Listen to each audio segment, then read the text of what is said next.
Hi అండి, అందరికీ నమస్కారం. నా పేరు రాఘవేంద్ర. నా ఛానల్ పేరు రాఘవేంద్ర క్రియేట్ స్టోరీస్. ఒక చిన్న స్టోరీ విందాం ఫ్రెండ్స్.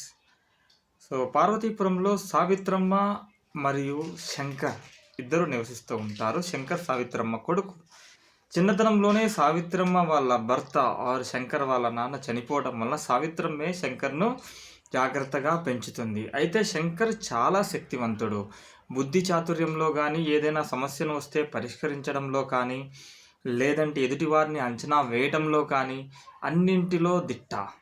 అయితే ఎప్పుడైతే ఇతను చదువు పూర్తి చేసుకుంటాడో తన బిజినెస్ స్టార్ట్ చేసి సొంతంగా కష్టపడి ఆ ఊర్లోనే అతిపెద్ద షాపును స్టార్ట్ చేస్తాడు. అయితే ఎప్పుడైతే ఇతనికి డబ్బు పరపతి అంతా పెరుగుతుందో వాళ్ళ అమ్మతో, అమ్మ వ్యక్తి సమర్థవంతుడు అయి ఉండాలి, అంతేకాని దేవుని కృప వల్ల ఏమీ కాదు అని వాదిస్తాడు. కానీ తల్లికి ఎప్పుడు ఎదురు చెప్పడు.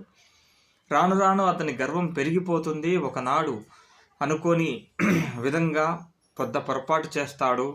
దానివలన అతను చాలా నష్టపోతాడు. అతని తల్లి చనిపోతుంది. అతను కష్టపడి స్థాపించిన షాపు కూడా తగలపోయి భారీ నష్టం వస్తుంది. 2 సార్లు చనిపోయే పరిస్థితి వస్తుంది. చివరికి తన తప్పును గ్రహించి ఆ శివుడే దిక్కని చెప్పి నిరంతరం శివ నామస్మరణ చేస్తూ కొన్ని రోజులు ఆ తిండి ఆహారం మానేసి అతని శివ పూజ చేస్తాడు. తరువాత ఎలాగోలో బయటపడ్డ ఈ శంకర్ అతను ఇబ్బందుల్లో పడ్డానికి గల కారణాలు వెతికి అతని సమస్యలను అతనే పరిష్కరించే విధంగా ఆ శివయ్య అతన్ని కరుణిస్తాడు. దీనిని బట్టి మనం ఎంత సమర్థులైనా కానీ దేవుని కృప లేనిది ఏమీ చేయలేము అనే నీతినిస్తుంది ఈ కథ. ఈ కథ పేరు శివ కటాక్షం.